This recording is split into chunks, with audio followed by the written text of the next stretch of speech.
All right, let's get started with another deep dive. Today, we're going to be focusing on some English vocabulary, specifically the words from Day 14, Unit 4, 16-25 lamb. And this vocabulary is really, really important for anyone who's planning on taking the postgraduate entrance exams. Absolutely. These words pop up everywhere in academic text, so it's not just about the exams, you know. Mastering them will give you a real advantage in understanding a wide range of subjects in your postgraduate studies. Yeah, for sure. So we've got a pretty interesting mix of words to go through today. We'll be looking at everything from beliefs to government, relationships to some scientific and medical terms. It's a real smorgasbord. That's a great way to put it, a real smorgasbord of vocabulary. Ready to dig in? Let's do it. Okay, first up, we have some words related to religion, and the first one is superstition. Now, superstition is a noun, and it basically means a belief in things that aren't based on reason or science, those supernatural kind of things. Right, like thinking that breaking a mirror brings bad luck, or that a black cat crossing your path is a bad omen. These are classic examples of superstitions. Exactly, and the adjective form of this word is superstitious.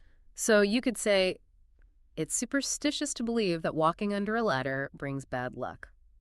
Most cultures have their superstitions, don't they? Oh, definitely. I think we all have a few little superstitions we secretly follow, even if we don't want to admit it. Oh, absolutely. I know I do. And, speaking of exams, you might encounter questions that test your understanding of superstitions. For example, you might be asked to determine whether a statement is a superstition based on its lack of factual basis. So knowing this word and its meaning can be really helpful. That's right. It's not always explicitly stated, but understanding the nature of beliefs is key to interpreting a text, especially in reading comprehension sections. Okay, moving on. The next word in this group is religion.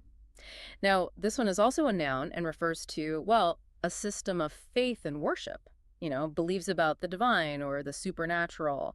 The adjective form is, of course, religious. Right, so you could say someone is religious if they regularly attend religious services or if their life is deeply influenced by their faith. Our source material actually gives us a good example. It talks about discussions, especially about politics and religion. It's fascinating how often those two topics come up together, right? Yeah, the relationship between politics and religion is complex and has been a topic of debate for centuries. Absolutely. And when you're studying subjects like history, sociology, or political science, understanding different religions and their impact on societies is crucial. It helps you to understand the motivations behind events and movements and to appreciate different cultures and perspectives.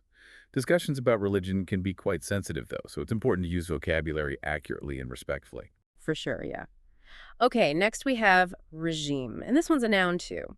Now, it might sound similar to religion at first, but it has a totally different meaning. Yeah, regime refers to a system of government or rule, but it often implies something a bit more, authoritarian or perhaps even oppressive. Right, you hit the nail on the head. It's often used to describe governments that are considered less democratic.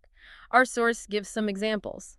Crowds celebrated the downfall of the old regime, and the new regime was prepared to compromise. In those examples, you can sense the weight of the word regime. It suggests a shift in power, potentially a change from an oppressive system to a more open one. Exactly. And remember, in your exams, pay close attention to the context. If a text uses regime instead of just government, it's likely hinting at something about the nature of that ruling power. Absolutely. It's a clue to help you understand the author's perspective and the deeper meaning of the text. All right, now let's move on to a new set of words. This time, it's all about relationships. Okay, bring on the relationships. First up is the verb relate. It basically means to connect or associate things, to show how things are linked or related to each other. The source gives us a good example of that. Pay increases will be related to productivity. Yeah, that's a clear example of how things can be connected. If your pay increase is related to your productivity, it means the more productive you are, the more money you'll make. Exactly. But relate can also mean to tell a story or describe an experience, like in this example. How you relate to your work. That's talking about your personal connection with your work. That's a great point. And understanding those connections, whether they're cause and effect relationships or personal connections, is so important for analyzing and interpreting information. Couldn't agree more. So thinking about the exams, you might be asked questions about how different concepts relate to each other. Or you might need to relate, meaning to explain, a particular event or theory from your field of study. Right, so understanding both meanings of relate is super important for your success in those exams. Can you relate to the feeling of being totally overwhelmed by the amount of vocabulary there is to learn? Yeah, I think everyone studying for these exams can definitely relate to that feeling. Okay, the next word in this group is relation. This one's a noun, and it can have a couple of different meanings. It can refer to a connection or association between things, like the relation between climate change and rising sea levels. Right, showing how those two things are connected. But relation can also refer to a person who is related to you, like a family member. Exactly. The source gives us an example related to the first meaning. They attach too much importance to public relations. In this case, relations refers to the way an organization interacts with the public. That's a good example of how the word can be used in a professional context. Right. And the related words here are relative, which can be both a noun and an adjective. As a noun, it means a family member, like a distant relative. And as an adjective, it means comparative. For example, you could say, the relative importance of different factors in a study. Okay, so relative adds that element of comparison. What's your relation to all this vocabulary, by the way? Is it all pretty familiar, or is some of it new to you? I'd say a good chunk of it is familiar, but there are definitely a few words here that I need to brush up on. Okay, so moving right along. The next word is relationship. This is another noun, and it's pretty closely related to relation in meaning, but it specifically refers to the way two or more people or things are connected. Right, so it focuses on that connection or interaction. Our source gives a couple of good examples. The relationship between the police and the local community has improved. And keep that relationship going. It can refer to all sorts of connections, from personal relationships to professional ones. Absolutely. And a good example for students like you preparing for these exams would be building a good relationship with your professors. Yeah, that can be incredibly helpful, for sure. Now, the next word is correlate, and this one's a verb. It means to have a mutual relationship or connection, often suggesting a kind of statistical link between things. Right, so when two things correlate, it means they tend to change or vary together. Our source provides a really clear example. A high-fat diet correlates with a greater risk of heart disease. Okay, so that's showing how those two things are statistically linked. And another example, economic growth can be correlated with environmental degradation. So understanding correlate is especially important when you're reading research-based texts or analyzing data. Absolutely. And here's a key point to remember, especially for your exams. Correlation doesn't automatically mean causation. Just because two things correlate doesn't mean one directly causes the other. That's such an important point, yeah. Just because you see a connection between two things doesn't mean one is causing the other. There could be other factors involved. Okay, and finally, in this relationship cluster, we have the word relevant. This one's an adjective, and it means something is closely connected or appropriate to the matter at hand. Right, so something is relevant if it's important or applicable to the topic being discussed. The source gives us a couple of examples. Relevant authorities and send me all the relevant information. So you can see how it's used to pinpoint what's truly important and connected to a specific situation. And the noun form of this word is relevance, which refers to the quality or state of being relevant. Now, in terms of your exams, identifying relevant information is absolutely essential for reading comprehension and for answering questions effectively. It's about filtering out the noise and focusing on what's truly important to the task at hand. Make sure you're studying relevant materials. Yes, 100%. Focus on what's going to actually be on the test. Okay, ready for the next set of words? Bring it on. What do we got? All right, so we're moving on to words that start with the prefix re. And the first one is regulate. This is a verb, and it means to control or maintain the rate or speed of something, or to control something through rules and regulations. Right, so it's about setting boundaries and guidelines. Exactly. The noun form of this word is regulation, like government regulations or safety regulations. Those rules and guidelines that help keep things in check. Yeah, exactly. The source provides some examples. Attempting to regulate short-term rentals, and the department is responsible for regulating the insurance industry. So you can see how it applies to different areas, from housing to finance. And in the context of university life, you might encounter the phrase regulating student conduct. Right, which refers to all the rules and policies that universities have in place to manage student behavior. So regulate pops up in all sorts of contexts, from everyday life to complex systems and institutions. Absolutely. Okay, next we have regular, which can be both an adjective and a noun. As an adjective, it means conforming to a standard pattern, happening at uniform intervals, or just ordinary or typical. Right, so something that's regular follows a consistent pattern or happens at predictable times. Exactly. The adverb form is regularly, meaning in a regular or consistent manner. And our source gives an example. We also hold a regular monthly meeting. Okay, so that meeting happens once a month, every month. It's on regular schedule. Right. Now, regular can also be a noun, and in that case, it usually refers to a regular customer or patron, like he's a regular at the coffee shop. But for your exams, it's the adjective form that's more likely to come up. And understanding regularity and patterns is key for analyzing information and identifying trends. Do you have a regular study schedule? I try to, yeah. I find that having a regular schedule really helps me stay on track and manage my time effectively. I totally agree. A regular schedule can be a lifesaver. Okay, next up we have resort. This word can be a noun or a verb, and the meaning changes depending on how it's used. As a noun, it refers to a place where people go for relaxation or recreation, like a beach resort or a ski resort. Right, those places designed for leisure and fun. Exactly.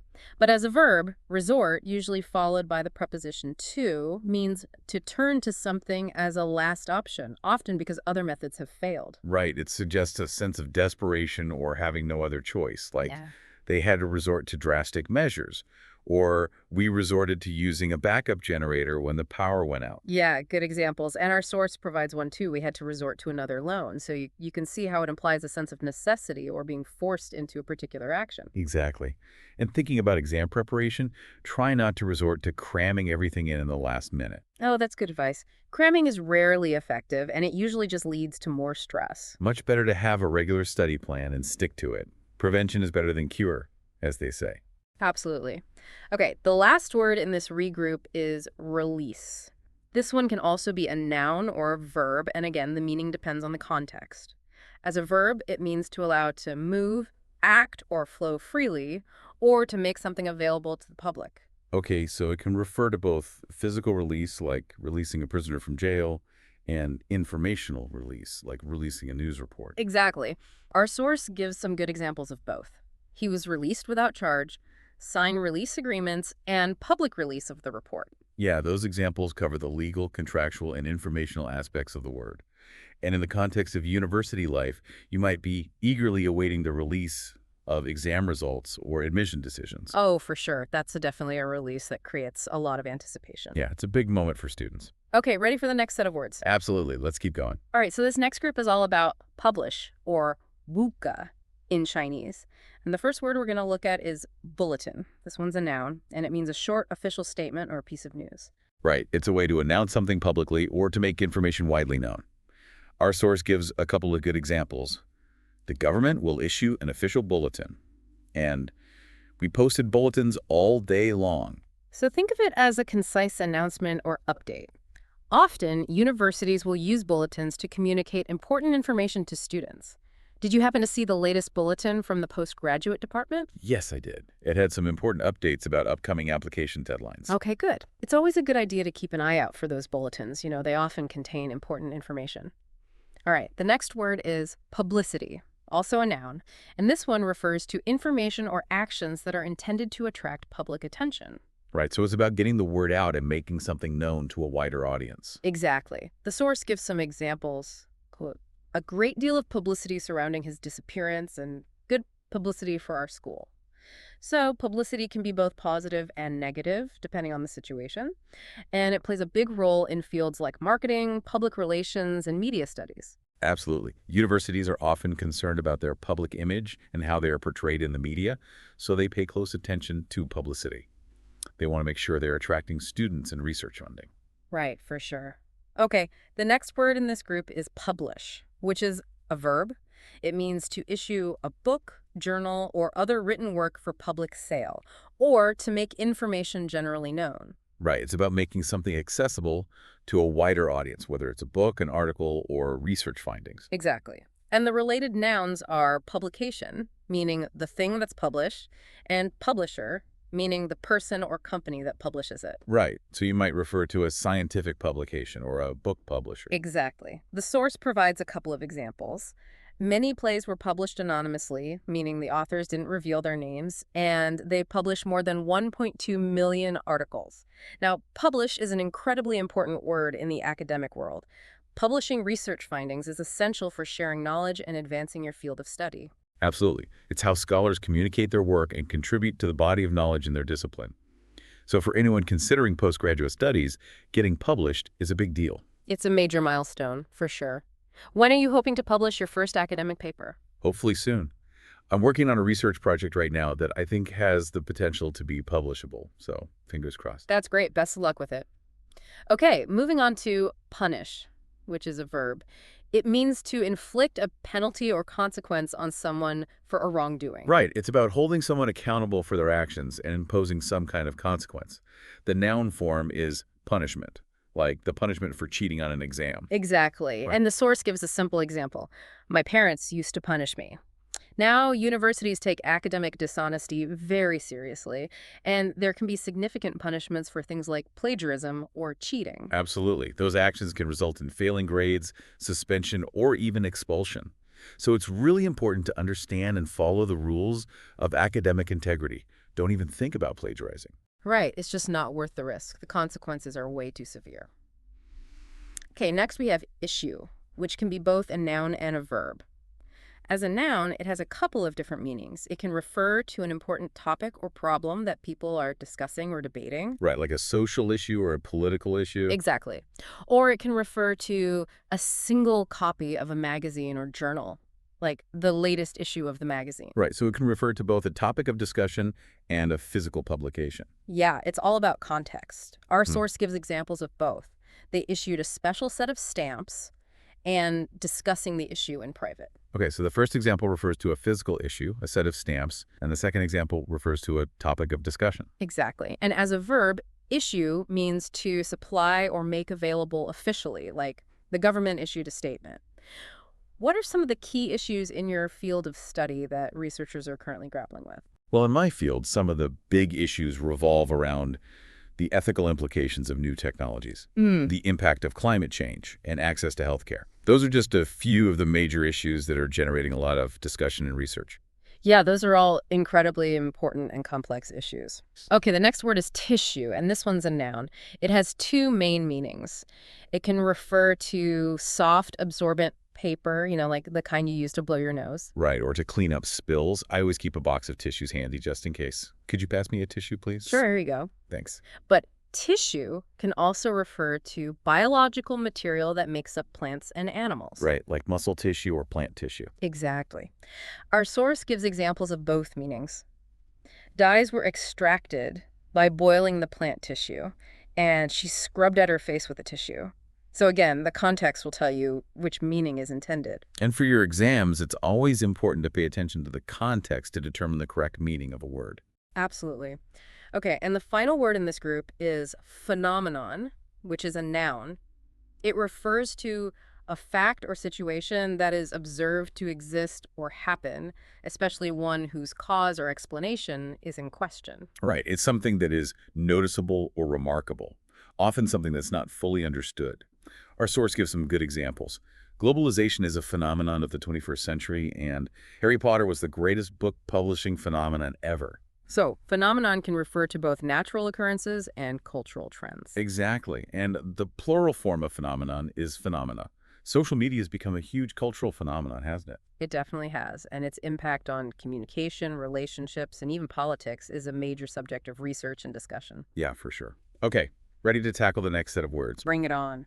All right, so this group is all about energy or up pieces. And the first word is energetic, which is an adjective. It means showing or involving a lot of energy and activity. Right, so someone who is energetic is lively, active, and full of enthusiasm. Exactly. Our source gives some examples. She seems remarkably energetic, and they are energetic participants. You seem very energetic today. Oh, thanks. I had a good night's sleep and a nice cup of coffee this morning, so I'm feeling pretty energetic. That's great. All right, next up we have vigorous, which is also an adjective, and it's similar to energetic, but it often implies even more strength, forcefulness, and health. Right, so vigorous suggests a kind of robust energy or intensity. The noun form of this word is vigor. Okay, good to know. The source gives us a couple of examples. Take vigorous exercise, and this plant is a vigorous grower. So you can see how it applies to both physical activity and growth. Absolutely. And in an academic context, you might hear someone talk about a vigorous debate. Right, that's a debate where people are really passionately arguing their points, and I'm sure you've experienced plenty of those in your studies. Oh yeah, those debates can be pretty intense. I bet. Okay, the last word in this energy group is dynamic, which can be both an adjective and a noun. As an adjective, it means characterized by constant change, activity, or progress. Or it can describe someone who is positive and full of energy and new ideas. Right, so dynamic suggests a kind of fluid energy or a state of constant motion and evolution. Exactly. The source gives some good examples. He was a dynamic young advertising executive, and the business has managed to change and remain dynamic. So you can see how it can apply to both individuals and organizations. And in a broader context, you might hear people talk about a dynamic economy or a dynamic political landscape. Right, situations that are constantly changing and evolving. And the job market in many fields is super dynamic right now, isn't it? It definitely is. New technologies are constantly emerging, and that's creating new jobs and requiring new skills. So it's important to be adaptable and to embrace change. For sure. Adaptability is key in today's world. Okay, ready to move on? Absolutely. What's next? All right, we're on to words that end with defitude. And the first one is altitude, which is a noun. It means the height of an object or point in relation to sea level or ground level. Right, so it's how high something is above the Earth's surface. Exactly. Our source gives a couple of examples. We are flying at an altitude of 6,000 meters, and snow leopards live at high altitudes. So you can see how it's used in aviation and in discussions of geography and wildlife. Have you ever been to a place with really high altitude? Yeah, I've been hiking in the mountains before, and it definitely takes some getting used to. The air is thinner at higher altitudes, which can make it harder to breathe. Oh, absolutely. It can be quite a challenge. Okay, the next word is latitude, also a noun, and this one can have two different meanings. It can refer to the angular distance of a place north or south of the Earth's equator. Right, so it's a way to measure location on the globe. Exactly, like the city is located at a latitude of 40 degrees north. But latitude can also refer to freedom from narrow restrictions or limitations. Okay, so in that sense, it's about having the space or flexibility to act or think independently. Right. The source gives an example of that meaning. Their managers enjoy wide latitude. Okay, so in that context, it means the managers have a lot of freedom to make decisions. And in the context of university life, you might appreciate the latitude that some postgraduate programs offer in terms of choosing research topics or designing your own course of study. Yeah, that flexibility can be really appealing. Okay, ready to move on to the next group. Yeah, let's do it. All right, so this group is all about sample or key. And the first word, of course, is sample itself. Now, sample can be both a noun and a verb, and the meaning changes depending on how it's used. Right. Context is key. As a noun, sample refers to a small part or quantity of something that's intended to show what the whole is like. Okay, like a sample of fabric or a food sample at the grocery store. Exactly. Our source gives us an example. The interviews were given to a random sample of students. So instead of interviewing all the students, they interviewed a smaller group that was representative of the whole student body. Now, as a verb, sample means to try out or take a small portion of something. Right, like sampling different wines or sampling a new recipe. Exactly. And in an academic context, you might sample different research methods or theoretical approaches before deciding which one to focus on for your dissertation. Can I see a sample of your research proposal? Oh, sure. I definitely share a draft with you. All right, cool. Thanks. The next word in this group is specimen, which is a noun. It refers to a sample that's specifically taken for medical or scientific testing or analysis. Okay, so it's a more specialized type of sample. Exactly. The source gives a couple of examples. It is displaying more fossil specimens, and typically they survey and sample large areas of terrain. So you can see how it's used in paleontology and environmental science. And in a medical context, a doctor might request a blood specimen or a tissue specimen for analysis. Right, so it's a key word in medical and scientific research. Okay, ready for the next group of words? Absolutely. What do we have? All right, this next group is all about illness, or hull. And the first word is virus, which is a noun. A virus is a tiny infectious agent that can cause various diseases. It's basically a little package of genetic material that invades cells and replicates itself. Right, and viruses can cause a wide range of illnesses, from the common cold to more serious diseases. Exactly. Our source gives a couple of examples. There's a virus going around, and a virus emerged in the 1970s that could have been just that fatal. Yeah, that second example highlights how dangerous some viruses can be. For sure. And it's important to take steps to protect yourself from viruses, especially when you're studying in close quarters with other people. Wash your hands regularly and get vaccinated if you're eligible. Absolutely. Good hygiene and vaccinations are key to staying healthy. Okay, the next word is bacteria, and this one's a plural noun. It refers to microscopic, single-celled organisms that can be found everywhere. Right, they're in the soil, in the water, on our skin, and even inside our bodies. Exactly. And while some bacteria can cause diseases, many are actually beneficial and play important roles in our ecosystem. Right, like the bacteria that help us digest food or the bacteria that break down organic matter in the soil. Exactly. Our source gives some examples of both types. Neither chilling nor freezing kills all bacteria, and raw meat and poultry may contain harmful bacteria. So it's important to be aware of both the good and the bad when it comes to bacteria. And to handle food safely and practice good hygiene to minimize the risk of getting sick from harmful bacteria. Right, for sure. Okay, next we have germ, which is a noun. It's a general term for a microorganism, especially one that causes disease. Right, so it can refer to bacteria, viruses, or other types of microbes that can make us sick. Exactly. The source gives some examples. Dirty hands can be a breeding ground for germs, and cracks and scratches can harbor germs. So it's important to keep things clean and to wash your hands thoroughly, especially before eating. Absolutely. Hand sanitizer can be helpful too, especially when you're on the go and don't have access to soap and water. Right, hand sanitizer is a good backup. Okay, next we have alcohol, which is a noun. It refers to a colorless, flammable liquid that's produced by the natural fermentation of sugars. Right, and it's the intoxicating ingredient found in alcoholic beverages. Exactly.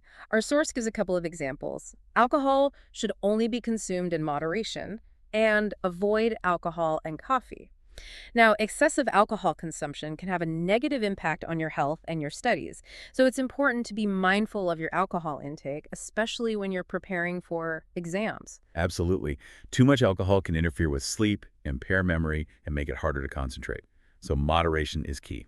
Okay, the next word is physical, which Wow. can be both an adjective and a noun. As an adjective, it means relating to the body as opposed to the mind. Right, so it's about the tangible material aspects of our existence. Exactly. The source gives some examples.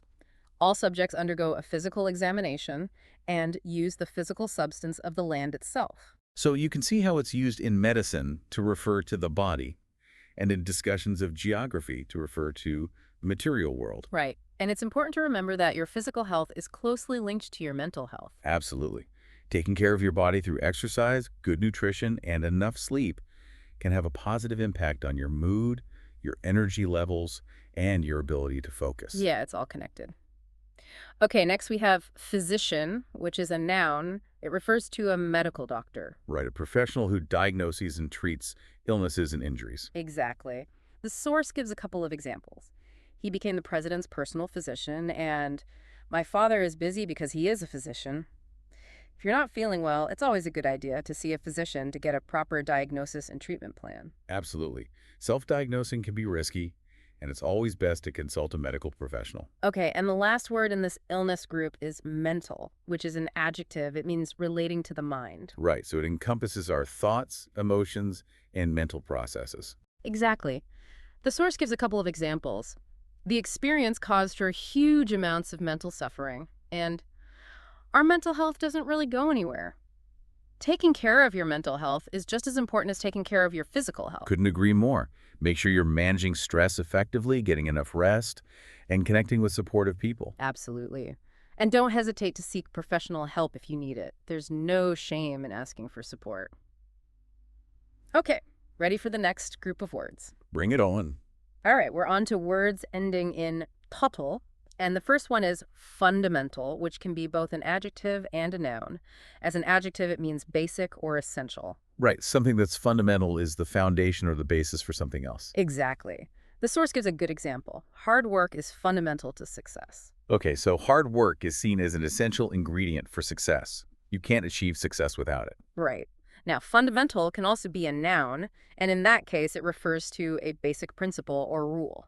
Like the fundamentals of physics. Yeah. Or the fundamentals of democracy. Exactly. And in an academic context, understanding the fundamental concepts of your field is essential for building a strong foundation for more advanced learning.